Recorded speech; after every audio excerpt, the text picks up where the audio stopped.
የሚያምንብኝ ቢሞት እንኳን ያው ይሆናል እንጂ ያለው የማንንም የቋቋች አረባ አሮጊት አምጥተ እሷን ምን ብለህ ብትለኝ የራሷ ጉዳይ ነው፣ አይመለከተኝም። ስለ ይሁን አብርሃም አባት ያድናል እንኳን ተብሎ አልተጻፈም። አንተዬ ይስሐቅና ያዕቆብ ያድናሉ ተብሎ አልተጻፈም። የአብርሃምና የይስሐቅ የያዕቆብ አምላክ ያህዌ ግን ያድናል፣ ሰው ሆኖ ከድንግል ተወልዷልና። ከድንግል ተወልዶ ለበደል ኃጢአቴ ሞቶልኛል። አምላክ ሰው በቂ ነው። መድኃኒት እኮ ነው። አንተ ስሙ ራሱ መድኃኒት ነው እኮ የተባለው። ኢየሱስ ማለት መድኃኒት ማለት ነው። የምን የሥጋ ብቻ አይልም። የሥጋውን እሱ እያደማን የነፍስ ብቻ የነፍስ እያዳነ የሥጋውን እንንተና ታድናቸዋለች ብሎ አላለም። አያድኑም። ማዳን የበጉ ነው። ማዳን የእግዚአብሔር ነው። የማርያም አይደለም፣ የሚካኤል አይደለም። ወንድሞቼ እናቶቼ እውነቱን ልንገራችሁ፣ በመላእክት ዓለም ፊቱ ቅጭም የሚል መልአክ የለም። ራሱ ቅዱስ ገብርኤል እንደነገረን መድኃኒት ክርስቶስ ጌታ የሆነ ተወልዶላችኋል ብሎናል። አለቀ። ገብርኤል የሰበከውን ስብከት እኔ በማስቀጠሌ ገብርኤል እኔን በሰይፍ የሚመታበት ምንም ስልጣን የለውም። ምክንያቱስ እሱን አልደፈርኩትም፣ ልደፍረውም አልችልም። የቆሎ ባልንጀራ አይደለም። ኢትስ ሆሊ ኢንጅል የእግዚአብሔር ቅዱስ መልአክ ነው። ለሕዝብ ሁሉ የሚሆን ታላቅ የምስራችን ነግራችኋለን ብሎ ያለው መድኃኒት ክርስቶስ ጌታ የሆነ ተወልዷል ብሎ አለ። ታዲያ እኔ ቅዱስ ገብርኤል የሰበከውን ክርስቶስን መድኃኒት ነው ብዬ ስላልኩ እንዴት እኔ መድኃኒት ብለህ አጠራኝም? አንተ የታሳስና የጠር እሱ የኦርቶዶክስ እንቶ ፈንቶሬ ነው ብራዘር። ታሳስ ጠር የሚባል ገብርኤል አያውቀውም። እውነቱን ስነግርህ የአገሬ ካህናት የአገሬ ቄሶች ለመብላት ለወዳቸው ብለው የፈጠሩት ትምህርት እንጂ በታሳስ ደረሰ እኮ የወሬ ደረሰ ያመቴ ገብርኤል ዛሬ እኮ የኔ ቀን ነው ብሎ ለሚካኤል የሚያወራው፣ ሚካኤል ደግሞ አይ ዛሬ እኮ የኔ ነው እንዴ ባለፈው ያንተን አክብረን የለ ያንተን ሲያክብሩ አብሬ ወርጄ የለ እኔም ደግሞ ልውረድ ቁልቢ ላይ እንገናኝ ብሎ ሚካኤል አብረው ወክ እያደረጉ እየመጡ የእነሱን እንትናቸውን እየተቀማመሱ የሚሄድበት የለም። እንዲህ አይነት ተረት አልኩ የለም። እነሱ ቅዱሳን ክቡራን መላእክት ናቸው። ሲልካቸው ብቻ ጌታ ሲልካቸው ብቻ ነው ያልኩ፣ ይሰመርልኝ። ሲልካቸው ብቻ ይመጣሉ። ካላካቸውስ ድርሽ አይሉ። ድርሽ ቢሉስ እንደ ወንድሞቻቸው ይጣላሉ። አለቅነታቸውን ያልጠበቁ መላእክት ይላል ይሁዳ ላይ ሲናገር ማለት ነው። በድቅድቅ ጨለማ ለዘላለም ፍርድ ይጠበቃሉ። ገብርኤል መልአኩ ከተሰጠው ከእግዚአብሔር ከሥላሴ መንበር ትእዛዝ ካልወጣ ይኸውልህ ድርሽ አይልም አልኩ። እማው የለት እንትና የምትባለው ሴትዮ ገብርኤል እየድረስልኝ በለተ ቀን ብላ ስላለች የሚደርስላት ገብርኤል የለም። ማናት ወለተ ሥላሴ የተባለች ገብርኤል ልታዝ ጠሩኝ ወለተ ሥላሴ ጠሩኝ እንዴ ይኸው መጥቼለታለሁ ብሎ የሚመጣ ገብርኤል የለም። ጌታ ሲልከው ሊታደግ ይመጣል። መጽሐፉ እንደተናገረው ማለት ነው። አንተ ጴንጤነት እኮ እንዴት ያምራል! እውነቴን ነው እኮ ብዬ ማለት የመጽሐፉ አማኝ ስትሆን ማለት ነው። ነብዩ እግዚአብሔር ዳዊት እንደተናገረው በመንገድህ ሁሉ ይጠብቁ ዘንድ መላእክቱን አንተ ታዛቸዋለህ አልተባለም። አንቺ ታዛቸዋለሽ አልተባለም። ገብርኤል እየሄድና አጣምህ ጣልልኛችን ሴትዮ በርሰ አንቺ አታዡ ዛሩን ላጅሽን እዘዢ እህትዬ፣ የእናትሽን ዛር እጣን ምናምን እያጫጫስሽ እንትን እያልሽ እንደዛ ማዘዝ ትቻለሽ። እሱም ቢሆን የግብር ካልሰጠሽው በስተቀር አጣሙን የሚጥልሽ ሰይጣን ማለት ነው። ገብርኤልን እኮ አልኩ የፈለገ ፓስተር ይሁን የፈለገ ጳጳስ ይሁን የፈለገ ቄስ ይሁን የፈለገ ራባይ ይሁን ሊያዘው የሚችል ማንም የለም። እግዚአብሔር ብቻ ሰራዊተ መላእክቲሁ ነው አይደል ያለው። ለመድኃኒዓለም ብቻ ሲያዛቸው ይመጣሉ። ግደለው ብሎ ካለ መጥቶ ገሎ ይሄዳል። ራርቶልህ አይሄድም። ግደለው ብሎ ካለ ይገላል። አድነው ብሎ ካለ ያድናል። እንደታዘዘ እንደዛው ያደርጋል። እግዚአብሔር ግደለው ብሎ አሳዘነኝ እኮ ሳይሆን ዝም ብሎ እንትን ሲል እንደው ገራገር ቢጤ ነው ምናምን ነገር ብሎ ትቶ አይሄድም። እዛ ቀልድ የለም ብራዘርዬ። ኢትዮጵያ ይቀልዳል አልኩ። የኦርቶዶክስ ቄሶች ብልጦች ናቸው አልኩ ብራዘር። አብሬ ነበር ስበላ የነበረው። እኔም ካህን ነኝ። ኦኬ አብረን ነበር ስንበላ የነበረው። የእግዚአብሔርን ቅዱሳን መላእክት ማንም እጣ ክፍሌ ነው ይላል። ሚካኤል እጣ ክፍሌ ነው ይላል። ሌሎቹስ ነገደ መላእክት እጣ ክፍል አይደሉም? እጣህን መድኃኒዓለም ያንሰዋል አልልህም መቼም እርግማን አልተፈቀደልንምና እጣ ክፍሌ ነው ይላል። ገብርኤል ለኔ እጣ ክፍሌ ነው ይላል። ማን ነው እጣ ክፍል ለአንተ የደለደለልህ? ላንቺ ማን የደለደለልሽ እህትዬ? ዙፋኑን ከበው የሚያመልኩ እልፍ አላፋት እኮ መላእክት ናቸው ያሉት። ስለዚህ እጣ ክፍሌ ነው ብሎ ያለው ሁሉም ሲያጽፍ አሳይቻችኋለሁ አይደል? ባለፈው ታሳስ ገብርኤል ሰለስቱ ደቂቅን አናንያ አዛሪያ ሚሳኤልን ከነደደ እሳት ያወጣቸው ገብርኤል ነው ይላል። ድርሳነ ገብርኤል ላይ ዕጣ ክፍሉ ገብርኤል የሆነ ሲያጽፍ ማለት ነው። ዕጣ ክፍሉ ደግሞ ራጉኤል የሆነ ድርሳነ ራጉኤልን ሲያጽፍ ራጉኤል ነው ይልልሃል። አሳይቻችኋለሁ ባለፈው 6 መጽሐፍት ዕጣ ክፍሉ ሚካኤል ነው ብሎ የተባለ ነው። ሚካኤል ነው ብለህ ጻፍልኝ ብሏል። ድርሳነ ሚካኤል ላይ 3 ደቂቅን ከነደደ ከእቶነ እሳት ባህር ያዳናቸው ሚካኤል ይላል። ዕጣ ክፍሉ ኪዳነ ምሕረት የሆነች ደግሞ ድርሳነ ኪዳነ ምሕረትን ሲያጽፍ እመቤቴ ልጅ ብለህ ጻፍልኝ አለ። 3 ደቂቅን ከነደደ እሳት ያዳንሻቸው እመቤቴ ይልልሃል። ዕጣ ክፍሉ ኡራኤል የሆነ ድርሳነ ኡራኤል ላይ ሁሉም እጄ ላይ አለ። ባለፈው አሳይቻችኋለሁ 6 መጽሐፍት። እያንዳንዱ ኦርቶዶክሳዊ ቄስ መምህር እንዳለ ነው ጓዳ የገቡት። መልስ የሰጠ የለም። ይህንን የተረት ትምህርታቸውን እንዲናፈርሳለን። ኡራኤል ነው ደግሞ ይላል። ኡራኤል ነው ይላል። የኡራኤል ዕጣ ክፍል ጻፍልኝ ብሎ ሲለው ኡራኤል ነው ብለህ ጻፍልኝ አለው። የራጉኤል ነው ብሎ የሚባለው ደግሞ የራጉኤል ዕጣ ክፍል ደግሞ የሆነው ሰውዬ ደግሞ ሀብታም ሰውዬ ወይ ባለ ቦርጫም ወይኖች አንድ አሮጊት ናቸው ያጻፈችው እማሆይ እንትን የምትባል እሷ ደግሞ ራጉኤል ነው ብላችሁ ጻፉልኝ አለች። ሚካኤል ነው ብለህ ጻፍልኝ አለው። የኪዳነ ምሕረትን ኪዳነ ምሕረት ነው ብሎ አለው። ነቢያቱ ግን እግዚአብሔር መልአኩን ልኮ የአናብስትን አፍ እንደዘጋ ሁሉ እግዚአብሔር መልአክ ልኮ የእሳቱን ኃይል አጠፋው። ያ የአሕዛብ ንጉሥ 4ኛው ሰው የአማልክት ልጅ ይመስላል አለ። ከዛስ እግዚአብሔር መልአኩን ልኮ ያዳናቸው የሲድራቅ የሚሳቅ የአብደናጎ አምላክ ይባረክ እኮ አለ። መልአኩን ልኮ መልአኩ ኡራኤል ነው፣ ራጉኤል ነው፣ ሚካኤል ነው፣ ገብርኤል ነው፣ ሱራፌል ነው፣ ኪሩቤል ነው። አልተጻፈም ወንድሞቼ፣ መጽሐፍ ቅዱስ ላይ አልተጻፈም። ኦርቶዶክስ ስላልተጻፈላት አንዴ ኡራኤል ነው ትላለች፣ ድርሳነ ኡራኤል ላይ። ራጉኤል ላይ ራጉኤል ነው ትላለች፣ ሚካኤል ላይ ሚካኤል ነው ትላለች፣ ገብርኤል ላይ ገብርኤል ነው ትላለች፣ ኪዳነ ምሕረት ላይ ድርሳነ ኪዳነ ምሕረት ብላ ትላለች። ሌሎች ጋር ያልተጻፉ መጽሐፍ አሉ። እኔ እስካሁን ሳነብ 6 አግኝቻለሁ። 6 እርስ በርሱ አይስማማም። አንተኑ ሚካኤል ዛውረድ ከመና ለእስራኤል ብላ ትላለች። እውነት ሙሴ ምን ትላለ በዚህ ጉዳይ ላይ? ታላቁ ነቢይ እስኪ እውነቱን ነገር ብለን ዘጸአትን ስናነብ እግዚአብሔር በመካከላችሁ የሰጣችሁ እንጀራ ይሄ ነው አላቸው። እግዚአብሔር ነገ ብሎ ማለት ነው ሲሰጣቸው እግዚአብሔር ሰጣችሁ አላቸው። እግዚአብሔር የሰጣችሁ እንጀራ ይሄ ነው። ታላቁ ሊቀ ነቢያት ሙሴ። ኦርቶዶክስስ ሙሴ ውሸታም ነው ትላለች። ቀጣፊ ነው እንዳትሰሙት። ታዲያ ማን የሰጠው? ሚካኤል ነው መናውን ያወረደው። እሺ ሙሴስ አይታምን በኦርቶዶክሳውያን። ኦኬ ኢየሱስ ክርስቶስስ ምን አለ በዚህ ጉዳይ ላይ? ዮሐንስ ወንጌል ምዕራፍ 6 ላይ ይበሉ ዘንድ መናን ከሰማይ ሰጣቸው ተብሎ ተጽፏልና አንተስ ምን ምልክት ታደርጋለህ አሉት። ደቀ መዛሙርት ነው እነዚህ ግብዞች የሆኑ ፈሪሳውያን። ይበሉ ዘንድ ሙሴ በምድረ በዳ ለአባቶቻችን መናን ሰጥቷል ብሎ ሲል ጌታ ኢየሱስ ክርስቶስ እዚህ ጋር አላስቻለው። አይ ሙሴ አይደለም የሰጣችሁ አላቸው። እና ማን ነው? አባቴ ነው አላቸው። ዋት? አባቴ ነው መናን የሰጣችሁ አላቸው። እግዚአብሔር ነው መናን የሰጣቸው። እነዛ ግብዞቹን እኮ ፈሪሳውያን ባለ ቀሚሳም ጺማቸውን አንዘርጠው ሙሴን የሰጠው ብሎ ይላል። እግዚአብሔር ሙሴ ቶራ ላይ እንደዛ ይላል። ወንድሞቼ እናቶቼ ቶራን ያውቁታሉ የፈሪሳውያን ሰዱቃውያን። እና ምን ይሏል? ሙሴ እግዚአብሔር ነው የሰጣችሁ ብሎ ጽፎ እሱን ሽምጥጥ አድርገው ክደው ሙሴን የሰጠን ብለው ለህዝቡ ሙሴ ነው መናን ያበላው።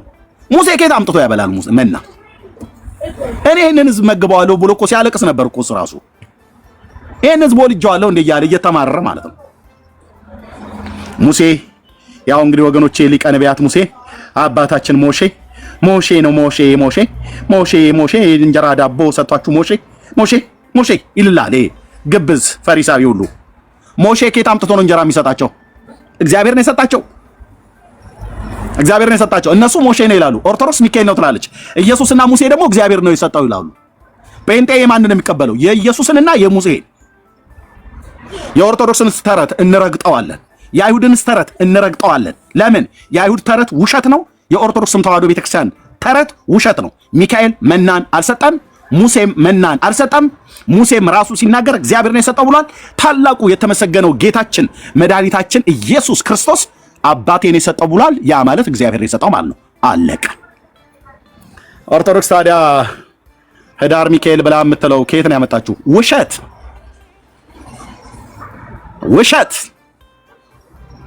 ካህን ሁሉ በመቋሚያ ሌሊቱን ሁሉ ሲያጸነጽን ሲያንቋርር የሚያድረው ምንድን ነው? ውሸት በዜማ፣ ውሸት በጸናጽን፣ ውሸት በከበሮ፣ ውሸት በያሬዳዊ ዜማ ይቀርብልሃል። አንተኑ ሚካኤል እየተባለ ማለት ነው። ዛውረድ ከመና ለእስራኤል መጽሐፉን ስንገልጠው ግን ሚካኤል መና ወረደ ብሎ የሚል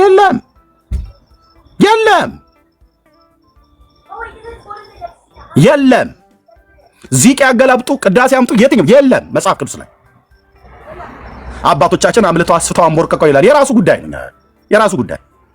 የጠመጠመንም ቄሱንም መርጌታ በከረባትም የታነቀ ፓስተር አንፈራም። ትውልድ መጽሐፍ ቅዱስን አንሳ፣ አንብብ። እስከ መቼ ድረስ ሲቀልዱብን ይኖራሉ እኛ ላይ? የአይሁድን ሕዝብ ገደል የከተቱት ፈሪሳውያንና ሰዱቃውያን ናቸው። መጽሐፍትን አያውቁ። እናንተ አትገቡ፣ የሚገቡትን አታስገቡ፣ መንግሥተ ሰማያትን በሰዎች ላይ ስለምትዘጉ ወዮላችሁ ብሎ አላቸው ጌታችን ኢየሱስ ክርስቶስ። የእውቀትን መክፈቻ ስለወሰዳችሁ መንግሥተ ሰማያትን በሰዎች ላይ ስለምትዘጉ ወዮላችሁ፣ ወዮላችሁ። የተጻፈው እውነት ይሄ ነው። ይሄን ብለው የሚሉት ወገኖች መጽሐፉ የሚያስተምረውና መጽሐፍ ቅዱስ የሚናገረውና ካህናት መጽሐፍቶቻቸው የሚናገሩት አንድ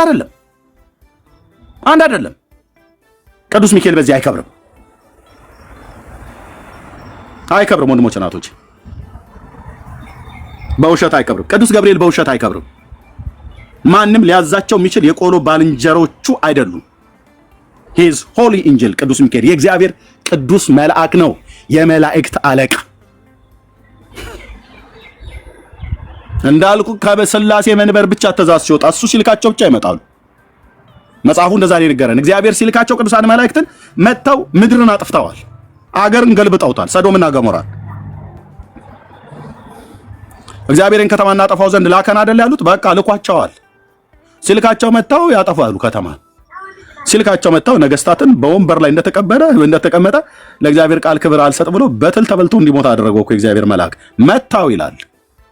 ይሄም ነግረህን የጽድቅን ቃል ብትቃወም የሚመታህ የእግዚአብሔር መልአክ አለ። ብታቃልይ ማለት ነው። ምክንያቱስ በጳውሎስ ይነገር፣ በኤርሚያስ ይነገር፣ በሊያ ይነገር፣ በዳጊም በማንም ይነገር፣ በማንም የተነገረ እግዚአብሔር የጽድቅ ቃል ከሆነ ከተቃወምከው ብራዘር አትችለውም፣ ብድራቱን አትችለውም። ለመንግስተ ሰማያት የሚያምኗቸው ማለት ነው። አንድም ቦታ ላይ ሰው በመላእክት አምኖ መንግስተ ሰማያት ይገባል አይልም። መላእክት የእግዚአብሔር መላእክት መሆኑን እናውቃለን። የእግዚአብሔር ባሪያዎቹ ናቸው፣ ታዛዦቹ ናቸው፣ ቅዱሳን ናቸው። እንዳልኩ የቆሎ ባልንጀሮቻችን አይደሉም። አፈጣጠራቸው ከኛ ወገንም አይደሉም። ግን እግዚአብሔርን የሚያገለግሉ ሲልካቸው የሚራዱን ያልዳኑት ወደ መዳን እንዲመጡ የሚራዱ የእግዚአብሔር መናፍስት ናቸው። የእግዚአብሔር መናፍስት ናቸው እንዴ! ለዘላለም ሕይወት ግን ገብርኤል እኔን እመነኝ አላለህም። ገብርኤል ራሱ ኢየሱስን ነው እመነው ብሎ መድኃኒት ክርስቶስ ጌታ የሆነ ተወልዶላችኋል ብሎ አለ። የት? ቤተልሔም። አሁን ፍጥረት ሁሉ አይኑን ማተኮር ያለበት ወደ ቤተልሔም፣ ቤተልሔም በበረት የተወለደው ላይ ነው ትኩረት ማድረግ ያለበት። ገብርኤል የጠቆመን ቤተልሔም ነው ብሏል። የቀደሙት ነቢያት ቤተልሔም ነው የሚወለደው መሲሁ ከዳዊት ዘር የቆመውን የእሴይን ሥር አሕዛብ ይፈልጉታል፣ ማረፊያው የተከበረ ይሆናል ብለው ነቢያት ተናግረው ሞቱ እኮ። አባቶቻችን እና አብርሃም ቀኔን ያይ ዘንድ ብሎ እንዳለ በሩቃ እየተሳለመ እነ ሙሴ ሁሉ ክራይስትን አይተውት እኮ ማለት ነው። ብዙዎች ነቢያት እናንተ የምታዩትን ሊያዩ ወደዱ አላዩም ብሎ አላቸው ጌታ። እውነት እኮ ነው። ነቢያት እኮ ሁሉ ናፍቀው ነበር የመሲሁን መገለጥና መምጣት። ዘመኑን ደርሰው ለማየት ፈልገው ነበር። ግን ዘመን ከለከላቸው፣ እድሜ ከለከላቸው፣ ሞት ከለከላቸው እና እነ ኢሳይያስ ጮኸው ተናግረው ከ700 ዓመት በፊት አንቀላፋ። ኢሳይያስ ከሞተ ከ7 ትውልድ በኋላ ነው ኢሳይያስ የተናገረለት ያ መሲህ የተወለደው። ኤርሚያስ ከተናገረ ከ500 ዓመት በኋላ አለቃቸው ከነርሱ ይሆናል፣ ገዣቸው ከመካከላቸው ይወጣል፣ እኔ አቀርበዋለሁ እርሱም ይቀርባል፣ ይህ ባይሆን ወደ እኔ ሊቀርብ የሚደፍር ማን ነው ብሎ ይላል ጌታ ብሎ ኤርሚያስ ተናግሮ አንቀላፉ። አባቱ የተሰበሰቡ ሊያዩት ግን ይፈልጉ ነበር። እነዚህ አባቶች እንኳን ያድናሉ አልተባለም። የነብዩ የኤርሚያስ ታቦት አለ እንደ ምድራችን ላይ ይሄው ታቦት ብለው የሚሉት እንትኑን ማለት ነው አለ። ሰምታችኋል? አይታችኋል? የነብዩ የዕንባቆም ታቦት አለ። የሚኪያስ፣ የናሆም፣ የዮናስ አለ። የአማቴው ልጅ ዮናስ እነሱ አልተንከራ። ይኸውልህ ብራዘር ክፉ አታናግሩን እሺ። ከኢየሩሳሌም እስከ ኔነቫ እኮ ነው የሄደው አሶር። በስንት ሺህ ከአንድ ሺህ ምናምን ነገር በላይ ኪሎ ሜትር ማለት ነው። የባህሩን የአሳውን ጉዞ ሳልቆጥርልህ ማለት ነው። አለ የኢሳይያስ ታቦት ሰምታችኋል፣ አይታችኋል። የዕንባቆም፣ የሶፎንያስ፣ የሐጌ፣ የዘካርያስ ሰምታችኋል። የበራኪው ልጅ የሚሆን ሰምታችኋል ወይ? የሳሙኤል የነብዩ አለ ሰምታችኋል፣ አይታችኋል። ይቀልዳሉ። አየህ ሰምታችኋል። የነ ቶማስ ታቦት አለ፣ የበርተሎሜዎስ፣ የቀራጩ ማቴዎስ አለ ወይ? ምን ነው ጭጫላችሁ? አለ ወይ? መቼ ነው የሚውለው አሉ ልብዲዮስ የተባለው ቀናናዊው ስምዖን። መቼ ነው የሚውለው? የወሩ መቼ ነው የሚውለው? የትንሹ ሐዋርያ የጴጥሮስ ወንድም እንድሪያስ መቼ ነው የሚውለው? የእነ አቡነ እንድሪያስ አለ፣ የሐዋርያው እንድሪያስ ግን የለም። የእነ አቡነ በርሶማ በርጩማ አለ፣ የእነ ኢሳይያስ ግን የለም።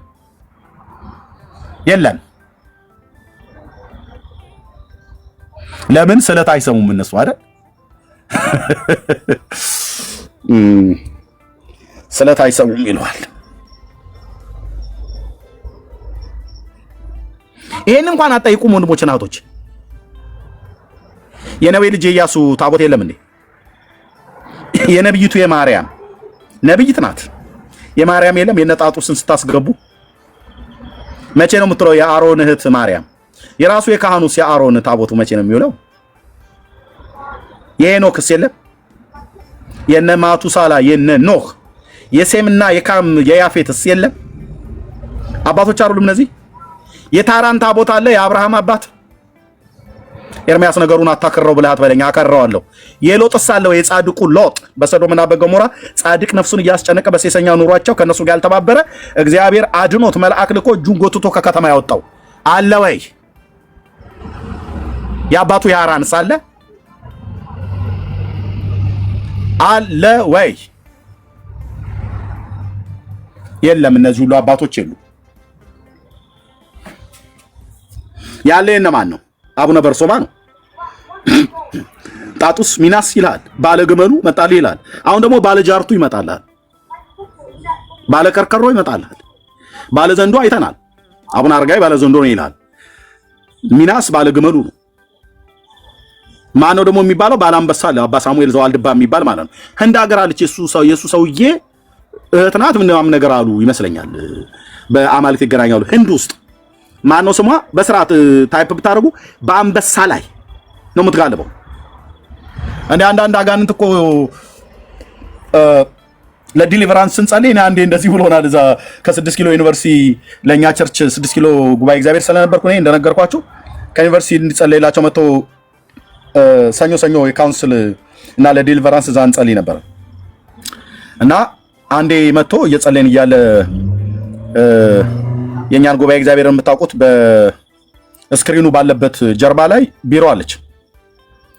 እዛ የጸሎት ቦታ ላይ እየጸለይን እያለን አጋንንት ተገለጠ ከልጅቱ ላይ እና ማነው ስንለው እኔ ዘንዶ ጋላቢ አሸዋቃሚ ምናምን ነገር ብሎ አለልህ። የት ነው ያስካት ምናምን ነገር ብለን ጠየቅነው። እኛስ መለፋለፋችን ከሱ ጋር ወሬ ማለት ነው። ከዛ ምንድነው ለሰኔ ሚካኤል በፈርስ ታጠብ ነበር አለ። ጌታ እግዚአብሔር ምስክሬ ነው አልኩ። በፈርስ ታጠብ ነበር ምናምን ነገር። በፈርስም ታጠብ በሳሙና ውጣ አለው። አንድ ድንቁ የሚባል ልጅ ነበረ አብረን እየጸለይ ውጣ አለው። አልወጣም አለ። ውጣ አንዳንድ አለቃ መንፈስ ነኝ ብሎ የሚል ተስፋ ሁሉ ሊያስቆርጠን የሚችለው ዝም ብለህ ከለቀቀው ማለት ነው። በቃ መጨረሻ ስንት ሰዓት ቆይቶ ወጣ እና ዘንዶ ጋላቢ ምናምን ነገር ብሎ ይላል። አንበሳ ላይ የሚቀለብ ዘንዶ የሚጋልብ ምናምን ነገር ብሎ የሚል ማለት ነው። በእግዚአብሔር ልጅ በጌታ በኢየሱስ ክርስቶስ እንፈጫዋለን አልኩ። የስሙ ኃይል ነበር ያደቀቀው እና ምድራችን ላይ የሚመለከው መንፈስ ምንድነው ነው? በእግዚአብሔር ልጅ በኢየሱስ ክርስቶስ እንድንታመን የሚያደርግ ትምህርት አይደለም። ምድራችንን የወረረው በፍጡራን እንድንታመን በፍጡራን እንድንደገፍ። አንበሳ ጋላቢ ናት። አብነትዬ ዱርጋ ነው የምትባለው። በቃ እሷ ማለት ነው። የእንዷ አንበሳ ቴንኪው አብነትዬ ተባረክ። ዱርጋ ነው የምትባለው። ልክ ነው። ልክ እንደ አባ ሳሙኤል ዛዋልድባ በሳን እንትን ምንድነው አንበሳ ተጭና አባ ማነው አዌስ የተባለው አንበሳና ነብር ከበውት ምናምን ነገር የተባለው ማለት በሙሉ ከመናፍስት ዓለም ጋር የተገናኘ እነዚህ ሁሉ ያድናሉ እየተባሉ ነው። አዳኙ አንድ ነው፣ ስሙም ኢየሱስ ትያለሽ ብሎ እንዳለ ስሙም ኢየሱስ ተብሎ ተጠርቷል። የዳዊት ልጅ እግዚአብሔር ልጅ ከዘላለም ጥፋት ያድናል። በስሙ አምናችሁ ንስሐና የኃጢአት ይቅርታ ይኸውልህ፣ በስሙ ብቻ ይህን ተናግሬ ለቅዱሴ ይሰጣሉ። በስሙ ብቻ ንስሐና የኃጢአት ይቅርታ የሚገኘው ኢየሱስ ክርስቶስ ነው። በሚካኤል ስም ንስሐና የኃጢአት ይቅርታ አታገኝም። በማርያም ስም ንስሐና የኃጢአት ይቅርታ አታገኝም። በሐዋርያቱ በነ ቅዱስ ጳውሎስ ስም ንስሐና የኃጢአት ይቅርታ አታገኝም። በነቢያቱ በነ ሙሴ በነ ኢሳይያስ ንስሐና የኃጢአት ይቅርታ አታገኝም። ባሉት በሚመጡት ፍጡራን ንስሐና የኃጢአት ይቅርታን አታገኝም። ንስሐና የኃጢአት ይቅርታ በስሙ የሚገኘው በኢየሱስ ክርስቶስ ብቻ ነው።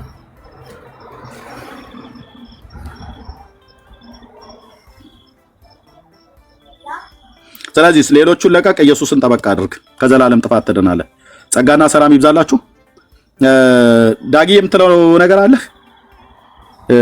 አይ ቲንክ ስራ ላይ ስለሆንክ ማለት ነው ብዙ ጊዜ ስለማችል፣ አሁን የምችል ከሆነ የምትለው ነገር ካለ ማለት ትችላለህ። ካልሆነ ወደ ወንድምነት ወደ ቅዱሴ እንሄዳለን። እሺ፣ አይ ቅዱሴ ቀጥል። እድሜ ተባረክልኝ፣ ጸጋ ይብዛልህ። ተባረክ ቅዱሴ ቀጥል። እኔ ጨርሻለሁ፣ ችግር። እሺ ቅዱሴ እንኳን ደህና መጣ የምትለው ነገር ካለ ማለት ትችላለህ። ጸጋ ይብዛልህ። አሜን። እርምዬ ጸጋና ሰላም ይብዛላችሁ ለሁላችሁ።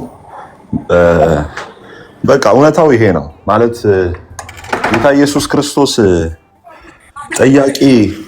ጠያቂ ነበረ የሚያፈራው እና የሚጠይቅ ነበረ ሰዎችን። ለምሳሌ መጽሐፍ ቅዱስ ላይ ጌታ ኢየሱስ ክርስቶስ ሰዎች የሰውን ልጅ ማን ይሉታል ብሎ ሐዋርያትን ጭምር ይጠይቃል እና ጠያቂ ሐዋርያ ተጠያቂም ሐዋርያ ጭምር ነው ያፈራው ጌታ ኢየሱስ ክርስቶስ። ምክንያቱም መጽሐፍ ቅዱስ ያመናችሁትን ነገር መናገር እስካልቻላችሁ ድረስ ያመናችሁበትን ነገር በእግዚአብሔር ቃል አስደግፋችሁ ማውራት፣ በእግዚአብሔር ቃል አስደግፋችሁ ይሄ ነው ያመንኩት ተብሎ ኮንቪክሽን ውስጥ ወይም የልብ እርግጠኝነት ወይም የተረጋገጠ እምነት መኖሩን ለማወቅ ሰው ያመነውን ነገር በእግዚአብሔር ቃል አስደግፎ መናገር መጠየቅ መቻል አለበት። ለዛ ነው ጌታ ኢየሱስ ክርስቶስ ምን አለ? ሰዎች የሰውን ልጅ ማን ይሉታል ብሎ ጠየቀ፣ ሐዋርያትን ማለት ነው። እነርሱንም ደግሞ ምን አደረገ? ጌታ ኢየሱስ ክርስቶስ ብዙ ጊዜ ጥያቄ ይጠይቃቸው ነበር ካስተዋላችሁ። ሰዎች የሰውን ልጅ ማን ይሉታል? ሌላ ጊዜ ደግሞ እናንተስ ልትሄዱ ትፈልጋላችሁን? ይሄ ስጋዬን ደሜን ያልበላ ያልጠጣ የዘላለም ሕይወት የለውም ብሎ ሲናገር ሐዋርያትም ደግሞ ሲከተሉት በእምነትና በእውነት መከተል እንዳለባቸው ሲናገር ጌታ ኢየሱስ ክርስቶስ ምን አለ? እናንተስ ልትሄዱ ትፈልጋላችሁን አለ። ካንተ ወደ ማን እንሄዳለን? በአንተ ዘንድ የሕይወት ቃል አለ ብሎ ጴጥሮስ እንደተናገረ፣ ጴጥሮስም ደግሞ በፊልጶስ ቂሳርያ ላይ ደግሞ አንተ ክርስቶስ የእግዚአብሔር ልጅ ነህ ብሎ እንደተናገረ፣ እንደዛው ጌታ ኢየሱስ ክርስቶስ ጠያቂ ትውልድ ነበር ያፈራው። ደግሞም የሚጠየቅ ስላመነበት ነገር እርግጡን የሚናገር እውነተኛ ደቀ መዛሙርት፣ እውነተኛ ተከታይ እያፈራ ነበረ ጌታ ኢየሱስ ክርስቶስ በዚህ ምድር ላይ የተመላለሰው። ስለዚህ አሁን ኤርሚ እንዳለው ጠያቂ ትውልድ ያስፈልጋል። ጠያቂ ትውልድ አሁን የተባሉት አባቶች የተባሉት ነቢያት ለምንድን ነው? ለምሳሌ ካያችሁ ምንም የሉም ማለት ሽታቸው የለም። የጳውሎስ ሽታ የለም እዛ ቤት። ከጳውሎስ ይልቅ የማናውቃት የአርሴማ ሽታ ነው ያለው። የጴጥሮስ ሽታው የለም። ከጴጥሮስ ይልቅ እናንተ ፈጽሞ እኛ ማናውቀው በዘመናችን ሰምተን አይተን የማናውቃቸው የሌሎች ፍጡራን እነርሱ ኦርኬስትሬት አድርገው አቀነባብረው ያስቀመጧቸው የሆኑ ፍጡራን ስም ነው እዛ ላይ የሚገነው። ጳውሎስ በዛ ቤት እንግዳ ነው። ጴጥሮስ በዛ ቤት እንግዳ ነው። ለምን? ጳውሎስማ ካለ ጌታ ኢየሱስ ክርስቶስ ይሰበካል። ጳውሎስ ምንድን ነው ያለው? ከጌታ ከኢየሱስ ክርስቶስ ውጪ ላላውቅ ቆርጬ ነበርና። በቃ ጳውሎስ የሚያውቀው ክርስቶስን ብቻ ነው። ከእርሱ ውጪ ላላውቅ ቆርጬ ነበርና። አናውቅም፣ አንፈልግም። ምንም እኛ ከዚህ በላይ የምንፈልገው ማንም የለም። አንፈልግም፣ በቃ ከኢየሱስ ውጪ አንፈልግም። ለምን? ጳውሎስ ምን አለ? ከኢየሱስ ክርስቶስ ውጪ ላላውቅ ቆርጬ ነበርና። ስለዚህ ከኢየሱስ ውጪ ላናውቅ ቆርጠናል። ከእርሱ ውጪ ማንንም አንፈልግም። ስለዚህ እግዚአብሔር የዘረጋው የመዳን መንገድ፣ እግዚአብሔር የዘረጋው ሊታረቅ እጆቹን የሰደደው በልጁ በክርስቶስ ኢየሱስ በኩል ብቻ ነው። የማታውቋቸው አሸን ሰዎች በሰው አይምሮ ውስጥ አንዳንድ ሰዎች ወደ አይምሯቸው የሆነ ሀሳብ ሲመጣ ዝም ብለው ፊክሽን ልቦለድ የጻፉትን እስከ መች ለእነዚህ ነገሮች ወዳጆች ዋጋ በመክፈል በመታዘዝ በመስገድ የሆነ ገዳም አለ ሲባል ወደ ሰሜን ወደ ምስራቅ ወደ ደቡብ በመጓዝ ዋጋ በመክፈል ተራራ ስንወጣ የጸደቅን ይመስለናል። አቀበት ቁልቁለቱን የትኛውንም ነገር ስንወጣ ስንወርድ የጸደቅን ይመስለናል። ስጋን በማድከም በመጾም በመራብ በመራቆት ዋጋ በመክፈል ሰውነት ደከም ሲል የዳንክ ይመስላል። ወንድሜ ሰውነት በመድከም የሚዳን ቢሆን ኖሮ ምን አንተን እኮ እነ ቡዲዝም እኮ አሉ፣ እነ ሽንቶይዝም እኮ አሉ፣ እነ ታኦይዝም እኮ አሉ። ከከተማ ውጭ የሞናስትሪ ላይፍ የምንኩስናን ህይወት እኮ የሚኖሩ ክርስቶስን የማያውቁ ክርስቶስ አምላክ እንደሆነ የማያውቁ ዋጋ በመክፈል እዚህ ምድር ላይ ጤዛ በመላስ ድንጋይ በመንተራስ አመድ በመነስነስ ማቅ በመልበስ ጥቂት ምግብ በመብላት በፍጹም እግዚአብሔር እንደዚህ አይነት የድነት መንገድ አልዘረጋም። እግዚአብሔር የዘረጋው የድነት መንገድ ጌታ ኢየሱስ ክርስቶስ ይባላል። እውነቴን ነው የምላችሁ ኦርቶዶክሳውያን ወዳጆቻችን፣ ዴይ ቱ ዴይ ይሄው እነ ኤርሚም ሌሎችም እነ ዳኒም የሚነግሯችሁ እግዚአብሔር የዘረጋው የመዳን መንገድ አንድ ብቻ ነው፣ እርሱም ኢየሱስ ክርስቶስ ብቻ ነው። እኛ የምንሰብከው የተሰቀለውን ክርስቶስ ኢየሱስን ነው። ከእርሱ ውጪ ላናውቅ ቆርጠናል። በቃ ቆርጠናል። ከእርሱ ውጪ የምንሰብከው የለም። ምንድነው? የቱ ጋር አግኝተህ ሆነ አንተ ስለ ሚካኤል የምትዘምረው? የቱ ጋር አግኝተህ ሆነ ስለ ገብርኤል የምትዘምረው? አለቀብህ? ለኢየሱስ ዘመረ፣ ለእግዚአብሔር ዘመረ፣ አለቀብህ? ፈጽሞ በማይታወቁ ሰዎች ለዘመናት የትውልዱ ልብ አይምሮ ተይዞ በእገሌ ስም የሆነ ነገር ታቦት፣ በእገሌ ስም የሆነ ነገር የእገሌን ቦታ ከተሳለም ከሄደ ከረገጥክ የዘላለም ሕይወት ታገኛለህ። እንደዛ እኮ ብቻ አይደለም፣ 20 ምናምን ትውልድ ትድናለህ። 20 ምናምን ትውልድ እግርህ ከረገጠ የምትድን ከሆነ ታዲያ ለምን ትጾማለህ? ትጸልያለህ? ለምን ዋጋ ትከፍላለህ? 20 ምናምን ትውልድ የቀጣዩ ትውልድ ጄኖሳይድ ቢፈጽም ትውልድን ቢያጠፋ ዓለም ላይ አሉ የተባሉ ኃጢአቶችን ሁሉ ቢያደርግ አንተ እዛ ሄደ ብቻ በእግሮች ያንን ቦታ ስለረገጥክ ብቻ የዘላለም ሕይወት የምታገኝ ከሆነ እንኪያስ ክርስቶስ በከንቱ ሞተ። የተሰቀለው የሞተው ብቻውን ከሊጦስጥሮስ ግርጌ እስከ ቀራንዮ ራስጌ የተዳፋው በረጋ ደም በተጣበቁ ከንፈሮቹ አባቶ የሚያደርጉትን አያውቁምና ብሎ እንደ ጀንዲ እንደ ቆዳ ቀራንዮ ላይ የተወጠረው የተሰቀለልህ ክርስቶስ ታዲያ እንዴት ሊያድን አልቻለም? ወንድሜ ሄደ በመሳለም ብቻ የዘላለም ሕይወት አገኛለሁ አልክ። ኢየሱስ ክርስቶስ ግን በሞተው ሞት በቀራንዮ በከፈለው ዋጋ ግን አምነህ የዘላለም ሕይወት ታገኛለህ ሲባል ኖ አላገኝም። የትኛው ነው የማገኘው? በእግሬ ሄጄ ስሳለም ያለውን 20 ምናምን ትውልድ እድናለሁ። የኢየሱስ ሞት ግን ሊያድን አልቻለም። የኢየሱስ ሞት ግን ያ ያላበው ላብ፣ ያ የደማው ደም፣ ያ ጎኑ የተወጋው ሳዶር፣ አላዶር፣ ዳናት የተባሉ አዴራ የተባሉ እነዛ ቅንዋተ መስቀል ስም አውጥታችሁ እናንተ እነዛ በቅንዋተ መስቀል በነዛ ሚስማሮች ተቸንክሮ ጌታ ኢየሱስ ክርስቶስ ሞቶ ዋጋ ከፍሎ እርቃኑን በቀራንዮ አደባባይ በጎልጎታ በራስ ቅል ላይ ተንጠልጥሎ ልሳለ በዚህኛው አምነህ ዳን እኮ ነው የሚለው ኤርሚ። በዚህ እግዚአብሔር በዘረጋው አምነህ ዳን ሲባል አልድንም፣ እኔ በፍጹም አልድንም። እንዴት ነው? ምንድነው? የአቡነ ሀብተ ማርያምን መልከጼዴቅን ገዳም ሄጄ ስሳለም 20 ትውልድ ይድናል። የኢየሱስ ታዲያ ቀራንዮ ላይ የተደረገው ሲባል አይ እንደዛማ እንዴት ይዳናል? በፍጹም የኢየሱስ ደም አያድነኝም። ሊትራሊ እኮ ዕብራውያን 6 ላይ እኮ እንዳሉ ሰዎች ናቸው። በክርስቶስ ኢየሱስ ወደ ማመን አዝማሚያ መጡና ከዛ በኋላ አይ የኢየሱስ ክርስቶስ ደም አያድነንም፣ የርግብና የዋኖስ ደም ነው የሚያድነን ብለው ምንድነው የኢየሱስ ደም ከዚህ በኋላ አያድነንም ብለው የርግብና የዋኖስ ደም ልክ በአናታቸው ላይ እንደዚህ ያዞራሉ፣ በአናታቸው ላይ ያዞራሉ። ምን ማለት ነው ታውቃል? የኢየሱስ ክርስቶስ ደም አያድነኝም፣ ከዚህ ዶሮ አይሻልም፣ ከዚህ የዋኖስ ደም የኢየሱስ ደም አይሻልም ብለው የተቀደሱበትን ደም እንዳክፋፉት፣ የተቀደሱበትን ጸጋ እንዳረከሱት እንደዛ ናችሁ እናንተ። የምሬ ነው። ሊትራሊ ነው የምለው ኦርቶዶክሳውያን፣ ሊትራሊ የክርስቶስ ኢየሱስ ደም የምታክፋፉ ናቸው። በኢየሱስ ክርስቶስ አምነዳን እርሱ በከፈለው ዋጋ፣ እርሱ በከፈለው በሞተልህ አንተን የሚመስል አንተን መስሎ መጥቶ በስጋና በደም ተካፍሎ በአጭር ቁመት በጠባብ ደረት ተወስኖ ቀራንዮ ላይ እንደ ቆዳ ለ3 ሰዓት የተወጠረው 3 ቀን ስላንተ ሲኦል ወርዶ ወንጌልን ሰብኮ ነፍሳትን ነፃ አውጥቶ የአጋንንትን አበጋዞች ስልጣናት፣ ጌትነት፣ ዙፋናት፣ አለቅነት ገፎ ድል በመንሳቱ የሚያዞርህን ኢየሱስ ክርስቶስን በማመን ዳን ሲባል አልድንም፣ ዝም ብዬማ እንዴት እዳናለሁ? ዘራፍ ካልሰራው፣ ዘራፍ ካልወጣው፣ ዘራፍ ካልወረዱ፣ ዘራፍ የሆነ ነገር እንደዚህ አድርጌ ዋጋ ካልከፈልኩ እንዴት እድናለሁ? እሺ በአቡነ ሀብተ ማርያም እንዴ አቡነ ሀብተ ማርያምንማ ሄጄ ለሱ በተሰጠው ቃል ኪዳን መሰረት መሬቱን ሄጄ በዚህ በመራ ቤቴ በዓለም ከተማ በሙከጡሪ አድርጌ ገብቼ በዓለም ከተማ በመራ ቤቴ ወረድ ብዬ ያን 700 ደረጃ ስወርድ ሄጄ መሬቱን ስነካው እድናለሁ። በኢየሱስ አምነዳን አልድንም። እንዴት ዝም ብሎ እንዴ አሻፈረኝ እንዴ? መውጣት አለብኝ እንጂ መውረድ አለብኝ እንጂ ዋጋ መክፈል አለብኝ እንጂ። በአቡነ ሀብተ ማርያም ችግር የለውም እድናለሁ። ለምን? ቃል ኪዳኑ መኑ ዘይሳነው ለእግዚአብሔር የሚሳነው ምን አለ? ስለዚህ በአቡነ ሀብተ ማርያም በምን 20 ምናምን ትውልድ ይድናል። በኢየሱስ ሲሆን ነው እንደ ጌታ የሚሳነው? እግዚአብሔር የሚሳነው በጌታ በኢየሱስ ሲሆን ነው። የኢየሱስ ክርስቶስ ኪዳን ስለናንተ የማፈሰው የአዲስ ኪዳን ደሜ ይህ ነው ብሎ ኢየሱስ ክርስቶስ ያፈሰሰው ደም አቡነ ሀብተ ማርያም የሆነን ሰው ጽዋ በማጠጣት ከተቀበለው ኪዳን ኢየሱስ ሞቶ አብ ለአንተ ከሰጠው ኪዳን ይበልጣል ወይ? አቡነ ሀብተ ማርያም ስለአንተ ራሱን አሳልፎ ሰጥቷል ወይ? አቡነ መልከጼዴቅ ስለአንተ አሳልፎ ሰጥቷል ወይ? ብራዘር አባ ሳሙኤል ዘዋልድባ ስለአንተ ነፍሱን አሳልፎ ሰጥቷል ወይ? አርሴማ ስለአንተ ነፍሷን አሳልፋ ሰጥታለች ወይ? ከአንድ ንጉስ ጋር አልተኛም አለች፣ በቃ ከዛ ተገደለች። ከዛ ይችን ሴት እውነት ይሁን ውሸት አናውቅም፣ ከወንድ ጋር አልተኛም ግንኙነት አላደርግም ብላ የሞተችን ሴትዮ፣ ግንኙነት አላደርግም ያለችን ሴትዮ ከእሷ ጋር ነው ቃል ኪዳኔ። እኔ ስጠራ ደስ ይለኛል፣ ውስጧ ስሟ ሲጠራ ውስጤ ይላወሳል፣ ውስጤ ይቃጠልብኛል የምትለው ብራዘር ስለአንተ እሺ ብሎ የኃጢአትን ገፈት የቀመሰ ኃጢአት ሳያደርግ ስለአንተ ግን ኃጢአት የሆነ ጳውሎስ ሲናገር በሁለተኛ ቆሮንቶስ ምዕራፍ 5 ቁጥር 21 ላይ እኛ በእርሱ ሆነን የእግዚአብሔር ጽድቅ እንሆን ዘንድ ኃጢአት ያላወቀውን እርሱን ስለኛ ኃጢአት ያደረገ። ስለአንተ ኃጢአት የሆነውን ትተህ ከወንድ ጋር አልተኛም ያለችን ሴት ትተኛ ምንም የምናውቀው ጉዳይ የሌለ በዚች በኩል ድናለሁ ትላለህ። በኢየሱስ ሲባል አልፈልግም፣ አልድንም፣ በኢየሱስ በኩል አልድንም። በማን በኩል ነው? በአርሴምዬ በኩል ነው ምንድነው? በማን በኩል? በጣጦስ በኩል። በማን? በኪሮስ በኩል ነው ምንድነው?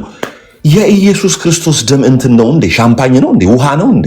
ጠላ ነው ወይ የፈሰሰው ቀራንዮ ላይ? ወዳጄ ደም እኮ ነው የፈሰሰው። የቅዱስ እግዚአብሔር ልጅ እግዚአብሔር ወልድ መለኮት በስጋ ንጹህ የሆነው ደሙን ወርቀ ደሙን ስላንተ አፍስሷል እኮ።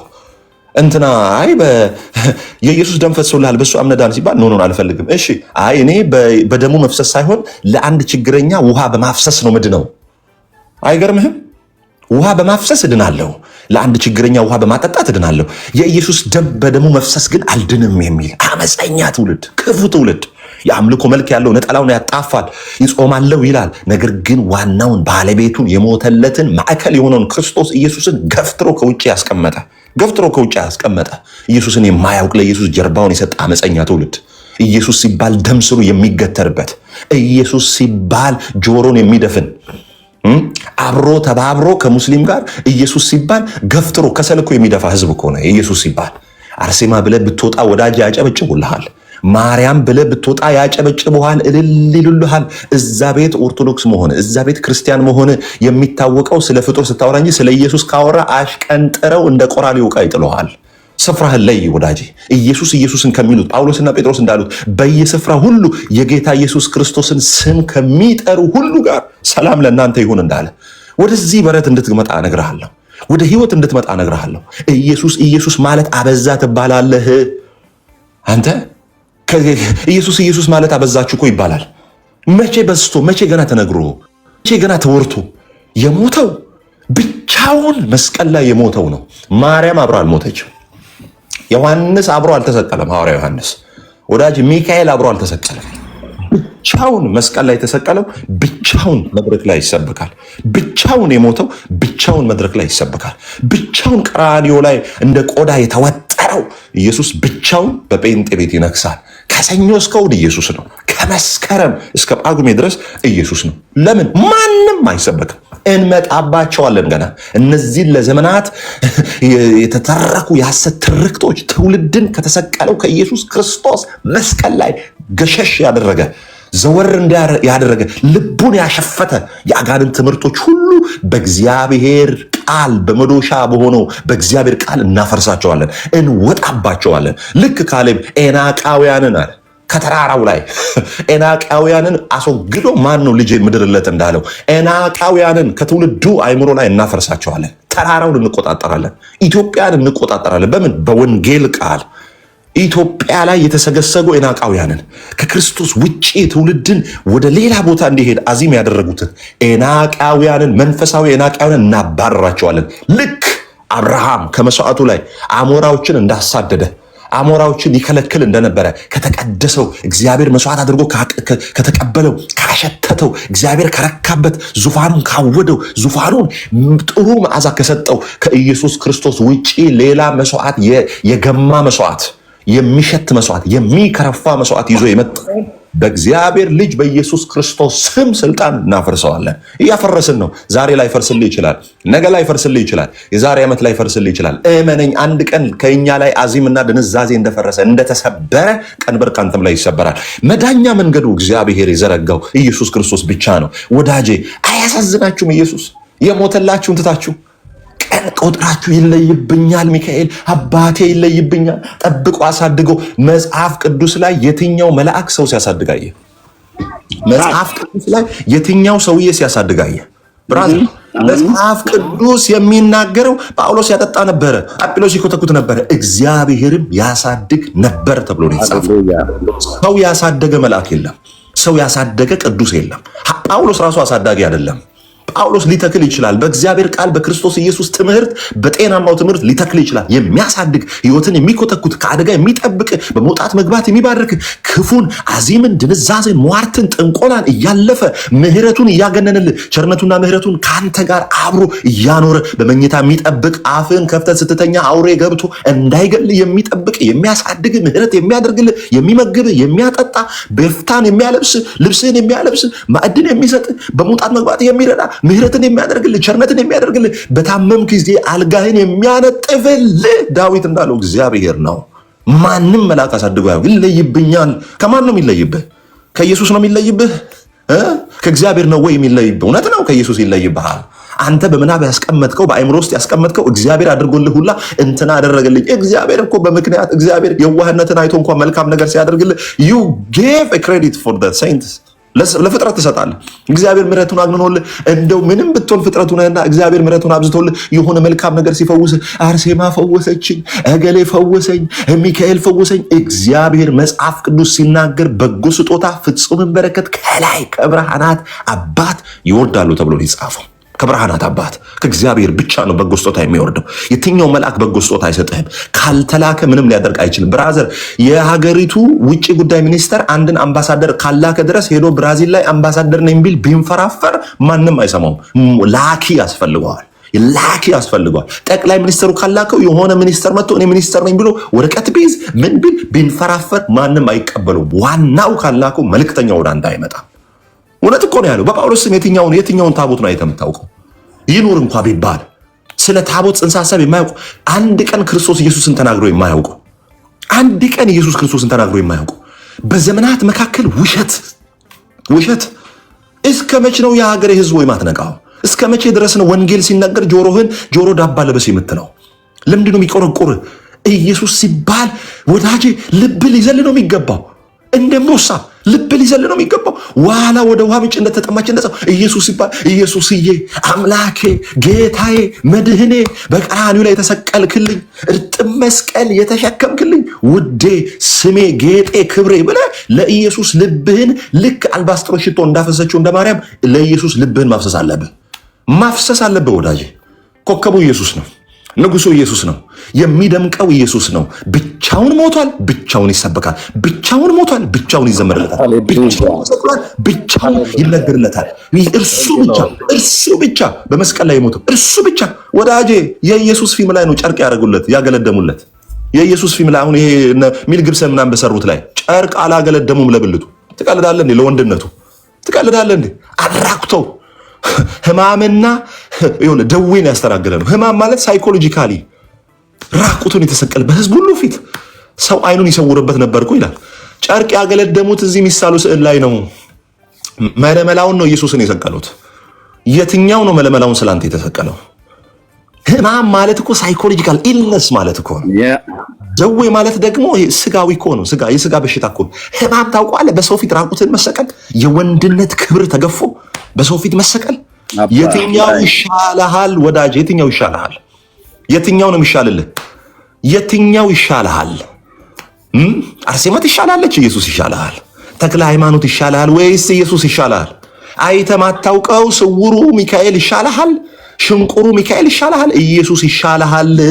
ቀራንዮ ላይ ያ ሁሉ ህዝብ እያየው አንተ ራቁትህን አሁን ከተማ ላይ ስትሄድ ፎቶ ቢነሳብህ እንዴት ነው ልትሞት የምትደርሰው? ኢየሱስ ስላንተ ተንጠልጥሏል። ኢየሱስ ስላንተ ተንጠልጥሏል። አጥንቱን በስቶ ነው የገባው። ሚስማሩ አጥንቱን ቁርጭምጭምቱን እየበሳው ነው የገባው። ስላንተ መስቀል ላይ የታገሰ አለ። ስላንተ ሽል እንኳን አለም እንደነ ጳውሎስ እነ ጳውሎስ እንኳን ዘመናቸው ሲመጣ እኮ ነው ቀስ እያሉ ሲያመልጡ ሲወጡ ሲገቡ። ኢየሱስ አላመለጠም። ራሱን አሳልፎ የሰጠ ነው። ሐሞትና ከርቤ ሲያጠጡት በሽታው እንዲደነዝዝ የፈቀደ አይደለም ወዳጄ። እያንዳንዱን መከራ እያንዳንዱን ስቃይ he felt it ተሰምቶት ነው ያሳለፈው። ደስ እያለው ገለውት አይደለም፣ ነፍሱን አሳልፎ ሰጥቶ ነው። ማንም መገደል ይችላል ታውቃላችሁ። መገደል ቀላል ነው። በክላሽ ብትመታ መገደል ቀላል እኮ ነው። ራሱን ግን አሳልፎ የሚሰጥ ማንም ከፍጥረት መካከል የለም። ብሎ ጨክኖ ጥርሱን ነክሶ ስላንተ መጽሐፍ ቅዱስ ምንድነው የሚለው? በፊቱ ስላለው ደስታ በመስቀል መከራ ታክሶ ምንድነው የሚያገኘው ጌታ ኢየሱስ ስላንተ በሞቱ? ለራሱ የሚያገኘው ክብር አለ እንዴ?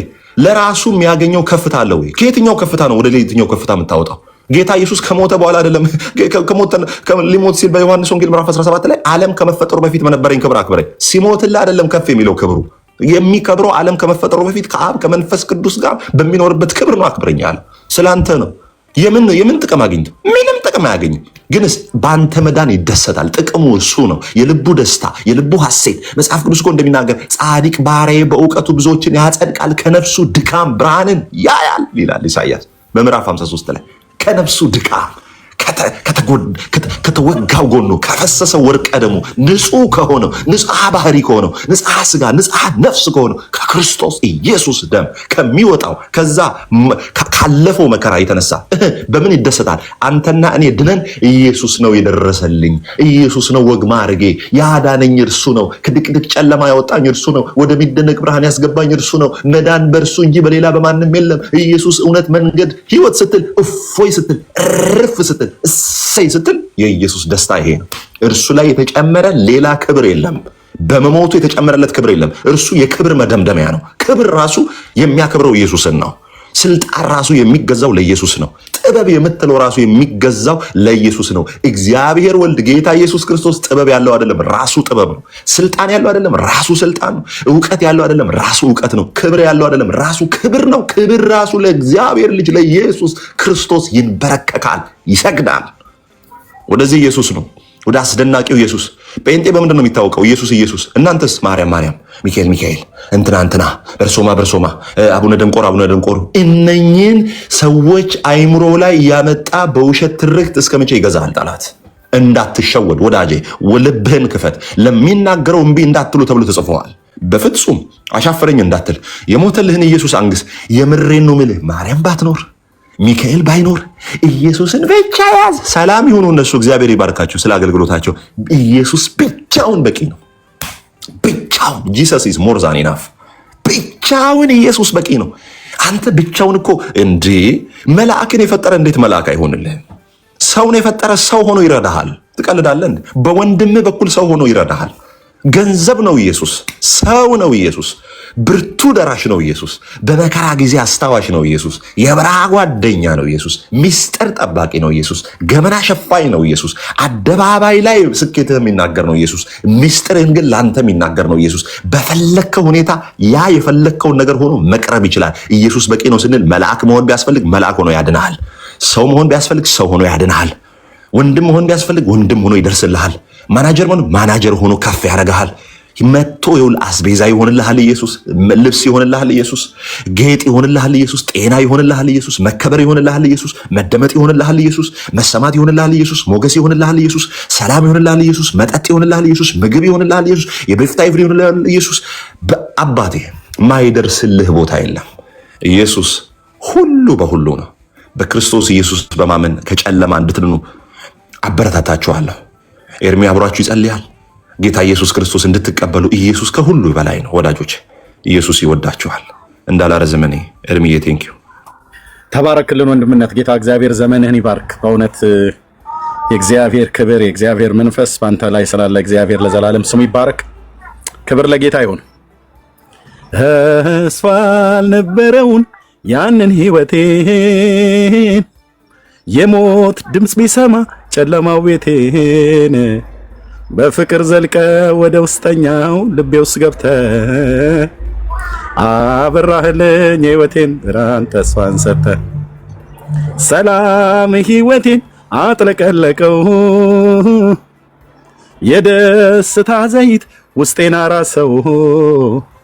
ዝም ብዬ አይደለም በጠዋት ማታ ኢየሱስ የምለው፣ ፍቅር ታሪኬን የሕይወት ዘመኔን መልካም አድርጎት ነው። ወደድከኝ እስከ ሞት ድረስ ተሰቃየህልኝ ህመሜን ታመህ፣ ያን ሁሉ ስቃይ መራራን ጽዋ እንዲያው የጠጣኸው፣ ዛሬን አይተህ በሕይወት እንድኖር እወድሃለሁ። ኢየሱስ ለዘላለም ስም ይባረክ። የኔ አባት ለዘላለም ስምህ ይባረክ። እንዴት ይጣፍጣል ስምህ በወንድሞቼ አንደበት ላይ፣ ስምህ በእህቶቼ አንደበት ላይ አንተ በሰጠህን በጸጋ በመንፈስ ቅዱስ እንዴት ይጣፍጣል ኢየሱስ። እግዚአብሔር በመንፈሱ ያዳናቸው በጎነቱን ሊናገሩ የጠራቸው በልጆቹ አንደበት በሴቶችና በባሪያዎቹ በወንዶቹ በልጆቹ ላይ ጌታ ሲነገር እንዴት ይጣፍጣል። እግዚአብሔር ለዘላለም ስም ይባረክ። ይሄን ጌታ ሳታገኙት አትሙቱ ወንድሞችና እህቶች። እነዚህ ሰዎች ተስፋ ቆርጠው ነገ አይተውትም ወይ ብላችሁ ካላችሁ ወደ መቃብር እስክንገባ ድረስ ይህንን እውነት አንጥልም። የተገለጠልን እውነት በዚህ ፕላኔት ላይ በዚች ምድር ላይ ስንኖር ከገባን ከተረዳኑ ካወቅኑ ብለን ከምንላቸው እውነቶች በላይ ገዝፎና ከፍ ብሎ ትልቁን ቦታ የያዘው እውነት ይሄ እውነት ነው። እዚህ እውነት ጋር ሌሎች የሚደርሱ እውነቶች የሉ። ኢየሱስ እውነት ነው። ኢየሱስ ጋር የሚደርስ ሌላ እውነት የለም። ሌላ እውነቶች የሉ። እሱ የእውነት ሁሉ መደምደሚያ። ስለዚህ ይህንን ጌታ የህይወታችሁ አዳኝና ጌታ አድርጋችሁ ተቀበሉት ወንድሞቼ እናቶቼ። ጌታን መቀበል ማለት በሱ ትምህርት ለመኖር መወሰን ማለት ነው። ብራዘር ህይወትን አሰጥም ሌላ ጌታ እንካ ዘላለሜን፣ እንካ ልጅነቴን፣ እንካ ዘመኔን በለው። እንካ ህይወቴን፣ ስለ ህይወቴ ህይወትን የሰጠው ጌታ ይሄ ህይወቴን ላንተ ሰጣለሁ፣ ዘመኔን ሰጣለሁ ብላችሁ በሱ ህይወት ተመላለሱ። በሱ እውነት ኑሩ። ብዙዎች ለመዳን ብቻ ሳይሆን ብዙዎች ለፍርድ ትሰሙታላችሁ። ከዚህ የበለጠ እውነት የለም። ብቻውን በመስቀል ላይ መራራውን ጽዋ የጠጣው ከደረቅ እንጨት ጋር አጣብቀው የገደሉትን ስለ በደላችንና ስለ ኃጢአታችን የሞተውን ጌታ እንዴት ወንድሜ እንዴት ከተራ ፍጡር ጋር አብረህ ታከብረዋለህ? እንዴት ከተራ ፍጡር ጋር እንዴት ታመሰግነዋለህ?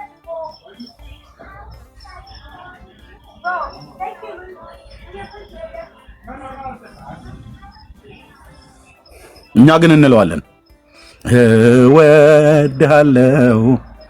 እወድሃለሁ ኢየሱስ ታሪኬን ቀየርከው።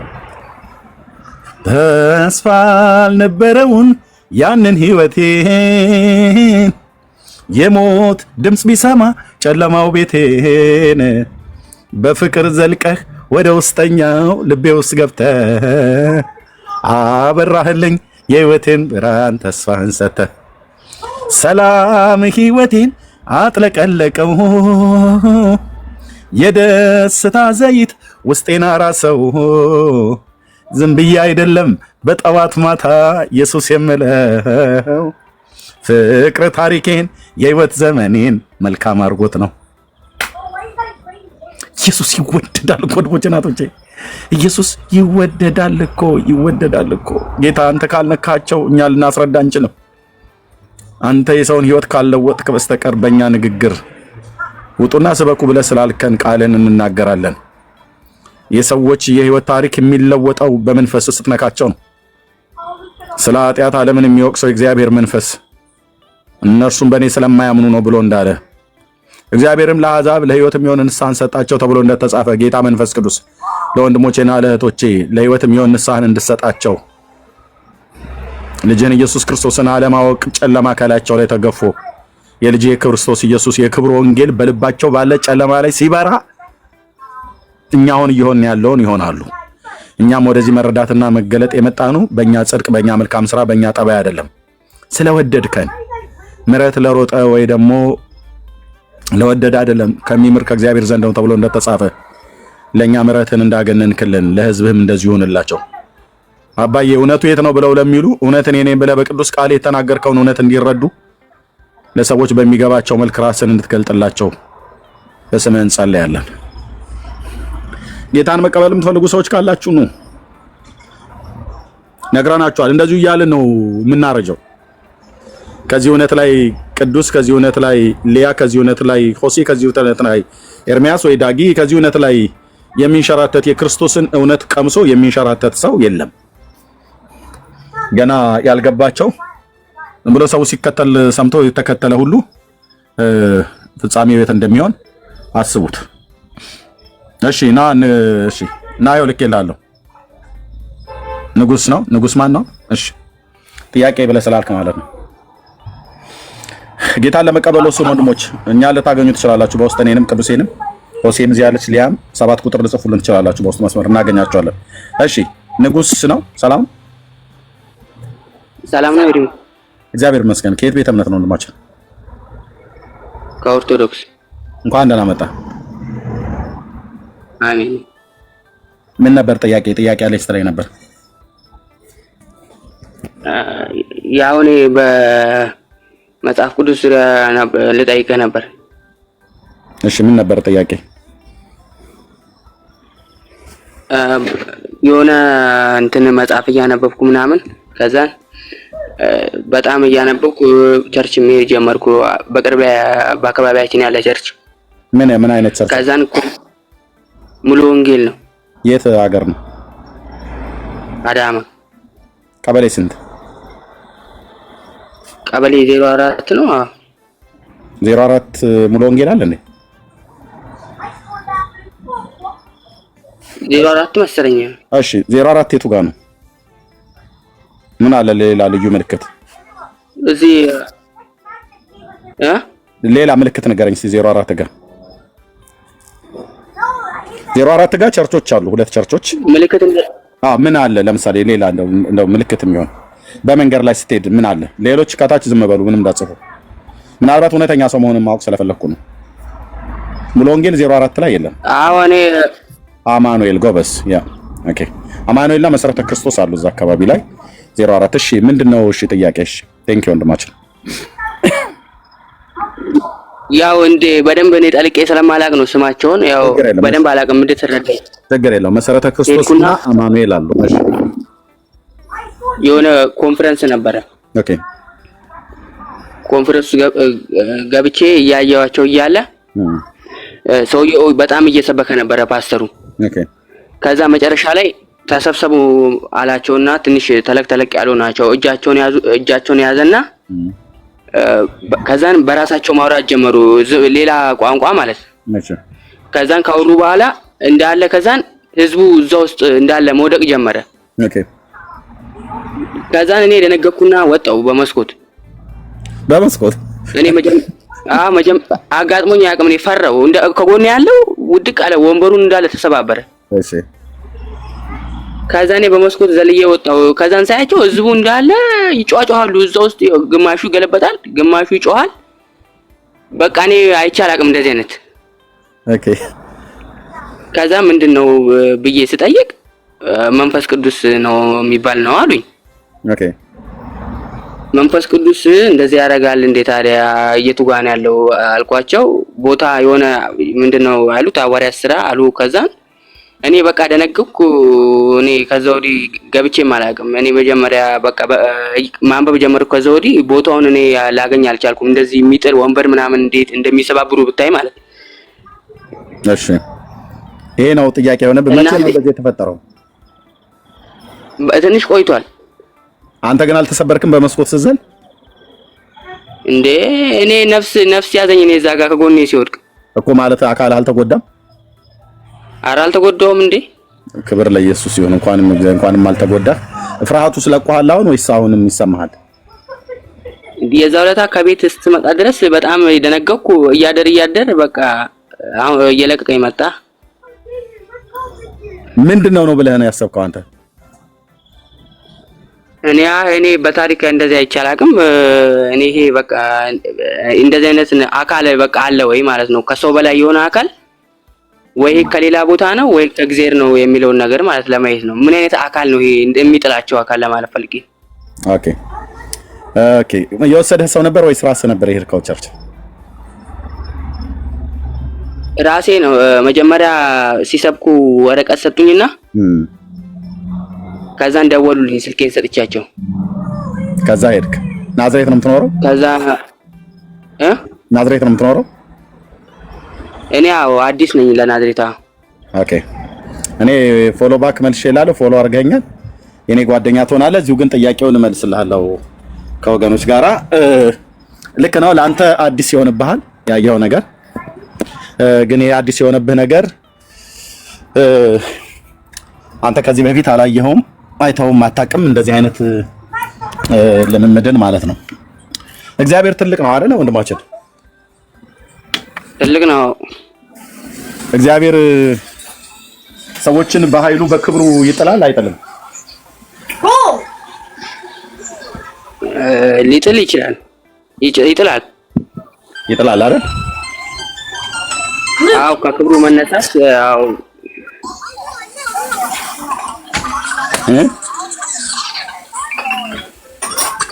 ምን አልከኝ ወንድሜ? እግዚአብሔር ይጥላል ነው አይደል ያልከኝ?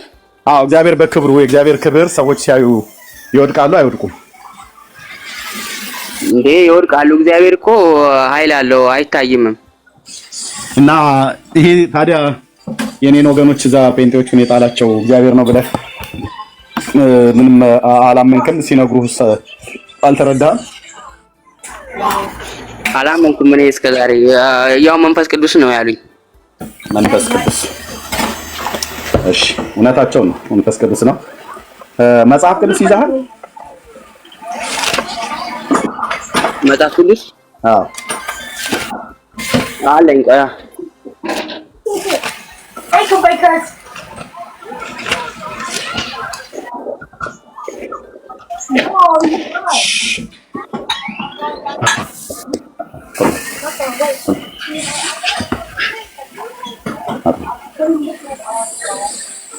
እሺ